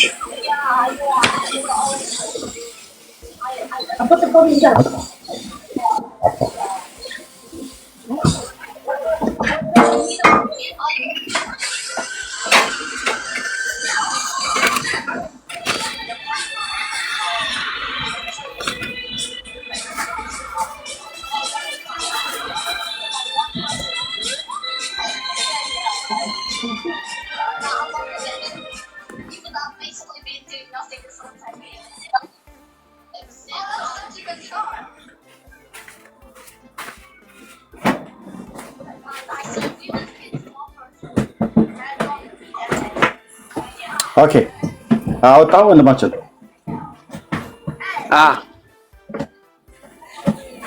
መጽሐፍ ቅዱስን አወጣው? አዎ አለ። እስቲ ሁለተኛ ዜና መጽሐፍትን አውጣ።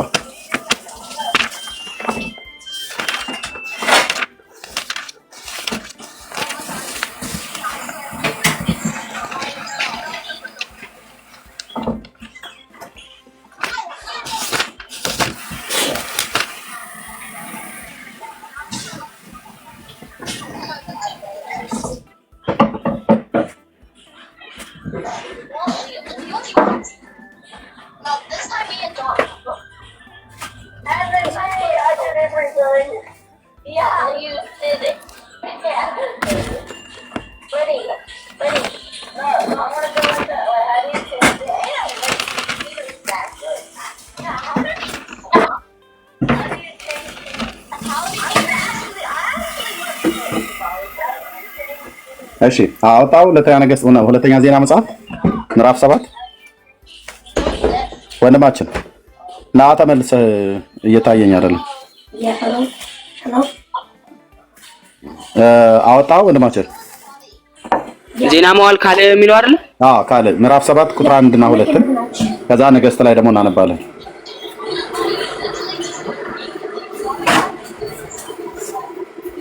ኖ እዛ አትሄድ ብራዘር። እዛ ከሄድክ አይሰማም። እያነበብከው ከሆነ አይሰማም። ና ተመልሰህ ወደ ውስጥ እየገባ ነው። ለማንበብ ነው ወደዛ የምትሄደው? አዎ ያንተ የምትለው ግን ይሰማኛል። በቃ እኔ የምለው የሚሰማ ከሆነ እኔ ላንብብ። እዚህ ላይ ሆነ ስማኝ።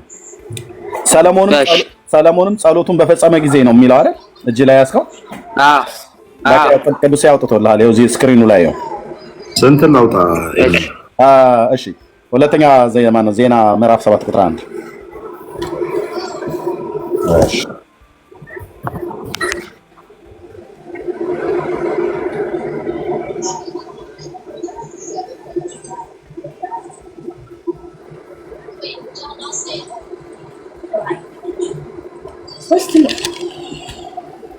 እሺ ምን ይላል ወንድማችን? እስኪ አንብበው። ምዕራፍ 7 ቁጥር 1 እና 2 አንብበው። ሰለሞንም ጸሎቱን በፈጸመ ጊዜ እሳት ከሰማይ ወርዶ የሚቃጠለውን መስዋዕትና ሌላ መስዋዕቱን በላ። የእግዚአብሔርም ክብር ቤቱን ሞላ። የእግዚአብሔርም ክብር የእግዚአብሔር ቤት ሞልቶት ነበርና ካህናቱ ወደ እግዚአብሔር ቤት መግባት አልቻሉም። ወደ እግዚአብሔር ቤት ምን ማለት አልቻሉም? መግባት አልቻሉም ማለት። እሺ አንደኛ ነገሥት መጽሐፍ ምዕራፍ 8 ቁጥር 10 እና 11 እናወራለን ወንድምናት። አንደኛ ነገሥት ምዕራፍ 8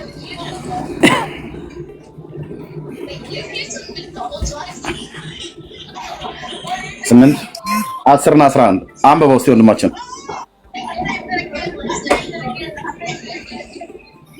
ካህናቱም ከመቅደሱ በመጡ ጊዜ ደመናው የእግዚአብሔርን ቤት ሞላው። እሺ የእግዚአብሔር ክብር የእግዚአብሔር ቤት ሞልቶ ነበርና ካህናቱ ከደመናው የተነሳ ለማገልገል ሊቆሙ ዘንድ አልቻሉም። ለማገልገል ምን ይሉ ዘንድ አልተቻላቸውም? ለማገልገል ሊቆሙ ዘንድ አልተቻላቸው። እሺ ምን እንደሚለው ታዲያ ይሄ ክብር ካህናት አንደኛ ወደ እግዚአብሔር ቤት መግባት አልቻሉም ነበረ። ከገቡም በኋላ ደግሞ ለማገልገል መቆም አልተቻላቸውም ነበር ይላል። የእግዚአብሔር ክብር እዚህ ጋር ሲገለጥ ምንድነው የሚሆኑት ካህናት? መግባያው ወደዛ ኃይል አለው ማለት ነው። መግባት አልቻሉም ወይንም ይወድቃሉ ልንለው እንችላለን። ልክ ነው። የእግዚአብሔር ክብር ለሰዎች ሲገለጥ በእግዚአብሔር ክብር ፊት ሰው ሊቆም አይችልም። ወገኖቼ እንግዲህ የነገሩህ አማኑኤል ይሁን መሰረተ ክርስቶስ እዛ የገባበት 04 ሁለቱ ቤተክርስቲያን አለ እና እነሱ ሁለቱም ቤተክርስቲያን የኛ ቤተክርስቲያኖች ናቸው። ስለዚህ በነዛ ቤተክርስቲያናት ውስጥ የሚሰራው የእግዚአብሔር መንፈስ ነው፣ የእግዚአብሔር ክብር ነው። ስለዚህ እዛ ጉባኤ ውስጥ አንተ ከዚህ በፊት ሄዳ አታውቅም። የተሰበከውን ስብከት ግን በጣም ነበር አይደል ይሰብክ የነበረው? አገልጋዩ ሰምተዋል? የተሰበከው ስብከትን በደንብ ስለሰማው እንደው ጎርብጧል ወይስ ተስማምተዋል ስትሰማው በወቅቱ ስብከቱ? አረ እንደዚህ የእግዚአብሔር ወንጌል እናቶቻችን ድሮ እሳት እንትን ማታ ያዳፍኑትና አለ ጣዋት እንደገና ደግሞ ያነሱታል ከላዩ ላይ። አሁንም የእግዚአብሔር ወንጌል እንደዛ ይቀጣጣል ምናምን በቃ ስለመቀጣጣል እያወራ ነበር። እግዚአብሔር ይባረክ። እንዴት ደስ ይላል ስታወራው ራሱ አንተ። እናቶቻችን እሳት ያዳፍኑ ነበር አለ አገልጋዩ እና ጣዋት ያንን አመጡ ከላዩ ላይ ዞር ያደርጉለትና ያቀጣጥሉታል አለ አይደል? እና ምን ተሰማህ እንደዛ ሲሰብክ? ውስጥ ንዴት ነው፣ ሰላም ነው፣ ብስጭት ነው ወይስ ደስታ ነበር የተሰማህ? እውነቱን ንገረን፣ እዛ የተሰማህን ስሜት። እኔ በቃ ሰውዬው ወደ እኔ እንደዚህ ማይኩን ይዞ እንዲህ በመሀል ሲመጣ በቃ ነዘረኝ። በቃ ወዴት እንደ ግራ ገባኝ ማለት ደስ ከሚናገረው ቃል የተነሳ ነው የነዘረህ? አዎ በቃ እኔ ራሱ በቃ አቃተኝ። እዛ ደነገኩ። በቃ የመጨረሻ ሰውዬው ሲያወራም የሆነ ደስታም ተሰማኝ። ሃሌሉያ! የኔ አባት ጌታ ኢየሱስ አግኝተዋል። ይሄው ነው ውስጥህን መንፈስህን አልረበሸህም፣ አላናደደህም፣ አላስቆጣህም፣ በለውም አላሰኘህም ማለት ደስ ነው ያሰኘህ። አዎ ሰምቼ አላቅማ እንደዚህ አይነት ስብከት እኔ በህይወቴ በቃ እንደዚህ ሲሰብኩ ገረመኝ። ስታሳዝን የኔ ወንድም ጌታ ኢየሱስ ይወዳል ብራዘር። እሺ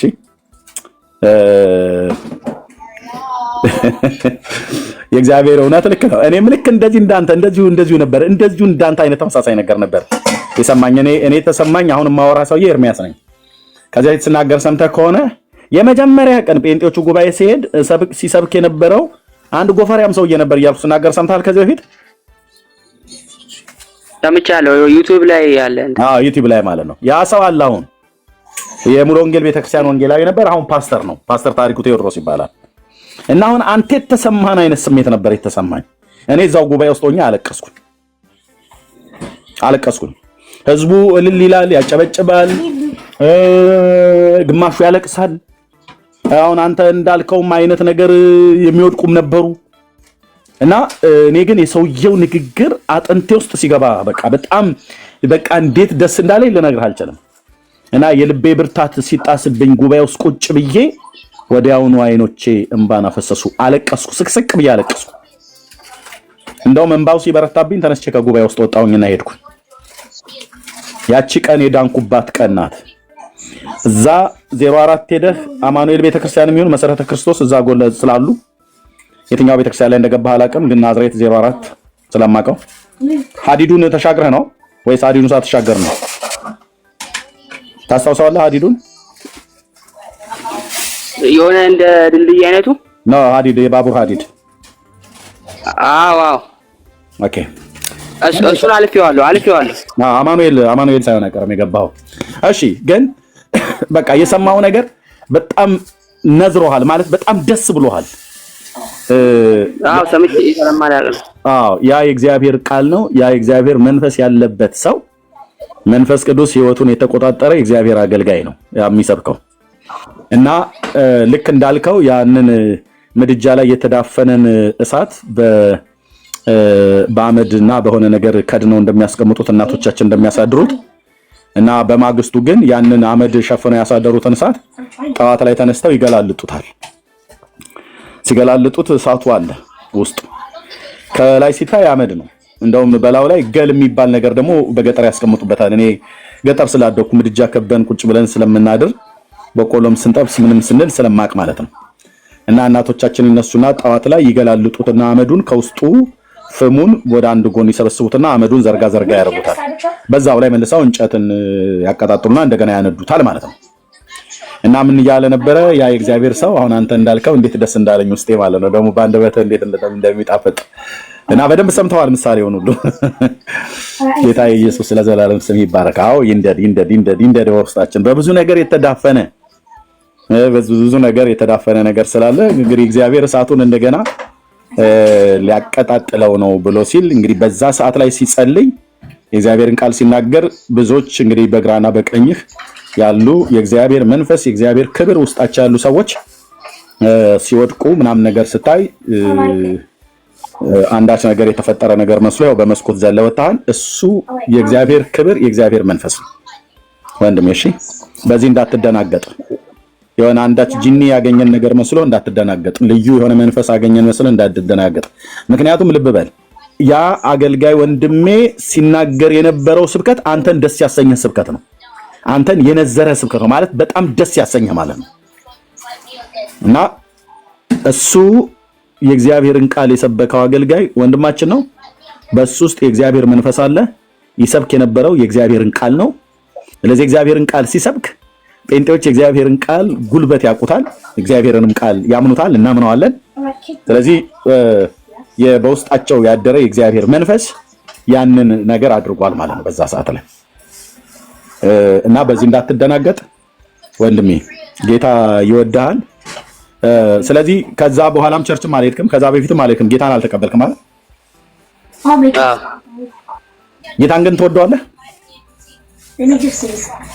ጌታውን የማይወዳለን አንተን የጠየቁህ። የማይወድ ስንት ሰው አለ? አይወዱትም፣ ብዙዎች አይወዱትም ጌታን። ያንተን የጠየቁህ አንተ ጌታን ትወደዋለህ? ኢየሱስ ክርስቶስን ትወደዋለህ?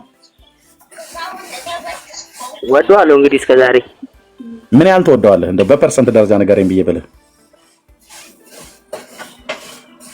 ያን አድማ አይደለም ወይስ በጣም ነው የምትወደው? ያ ወደዋለሁ እኔ በገባኝ ልክ እስከዛሬ። ምን አደረገልህ? ምን ስላደረገልህ ወይ ምን ስላደረገልህ ብለህ ነው የምትወደው? እስከዛሬ ላኖረኝ ለተነፈስኩት። ኦኬ፣ ለዛ ነው የምትወደው? አዎ። እንግዲህ ያው ሌላ ነገር ምንም አላየውም። ፊልም አይተህ ታውቃለህ? የኢየሱስ ክርስቶስን የስቅለት ፊልም አይተኸዋል ሙሉ?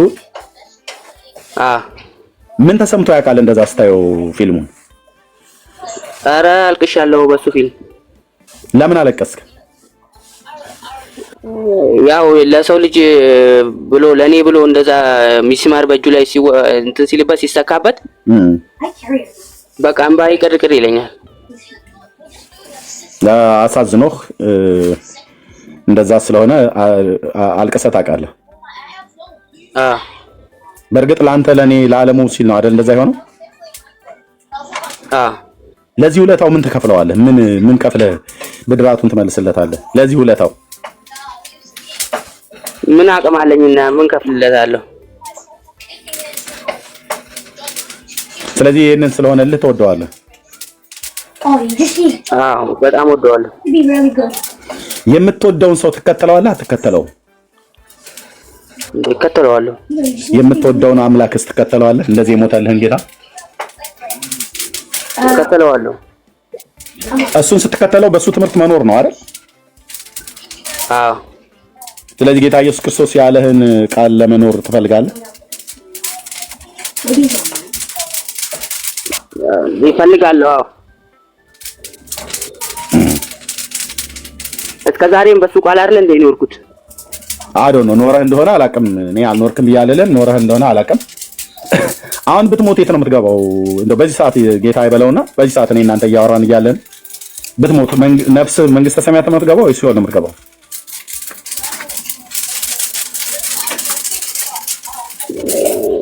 እንደሱ ፍቃድ ያው አጻያት ሰርቻለሁ። ግን እንደሱ ፍቃድ የት ነው የምትገባው? ሲኦል ወይስ መንግስተ ሰማያት? አላቆም ይምረኝም አይምረኝም ብዬ ግን አልወሰንም። እንደዚህ እንዲምርህ ትፈልጋለህ? እፈልጋለሁ። መንግስተ ሰማያት መግባት ትፈልጋለህ? መንግስተ ሰማያት እንዴ ቀላል መግባት እፈልጋለሁ። መግባት ትፈልጋለህ አይደል? እፈልጋለሁ። እንዴ በማን በኩል ነው የሚገባው ይላል መጽሐፍ ቅዱስ? መንግስተ ሰማያት በኢየሱስ በኩል ነው። በሩ ማን ነው ያለው? በሩ ኢየሱስ፣ መንገዱ ኢየሱስ፣ ህይወትም ኢየሱስ፣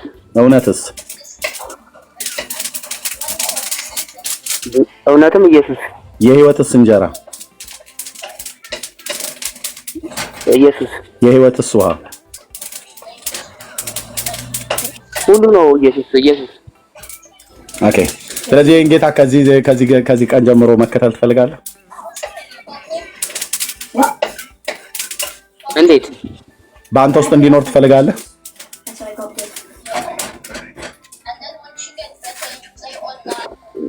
ግን እኮ አሁንም በልቤ ውስጥ ነው አለ ኢየሱስ በልቤ ውስጥ።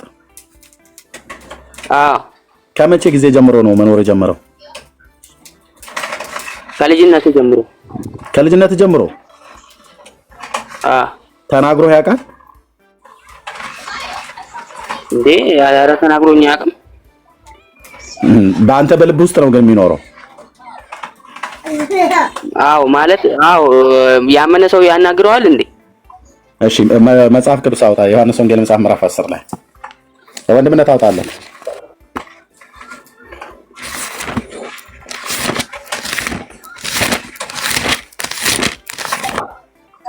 ልበቅኖች ብፁዓን ናቸው ይላል አይደል? ወንድምነት ቅዱስ ያለህ አሎ ኤርሚ። እሺ ዮሐንስ ወንጌል መጽሐፍ ምዕራፍ 10 ማውጣለት። ኢየሱስ ውስጤ ነው ብሎ ስላለ ማለት ነው። 10 አዎ ከአንድ ጀምሮ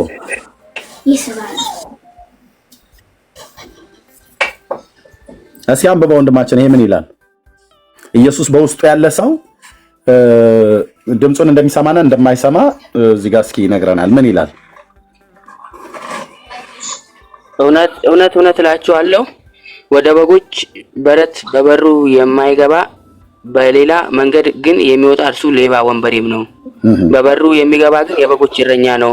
ለእርሱ በረኛው ይከፈትለታል፣ በጎቹም ድምፁን ይሰሙታል። ምኖቹ ናቸው ድምፁን የሚሰሙት? በጎቹ። አንተ አሁን የክርስቶስ በግ ነህ? አዎ። ድምፁን ምን ይሉታል ይላል? ይሰሙታል። ድምፁን ትሰማዋለህ? ድምፁን አልሰማሁትም እስከዛሬ። ያው በዚህ በቃሉ ነው እንጂ የሰማሁት። በጎቹ ግን ድምፁን ምን ይሉታል ይላል? ይሰሙታል። ከዛስ? የራሱንም በጎች በየስማቸው ጠርቶ ይወስዳቸዋል። ከዛስ? የራሱንም ሁሉ ካወጣቸው በኋላ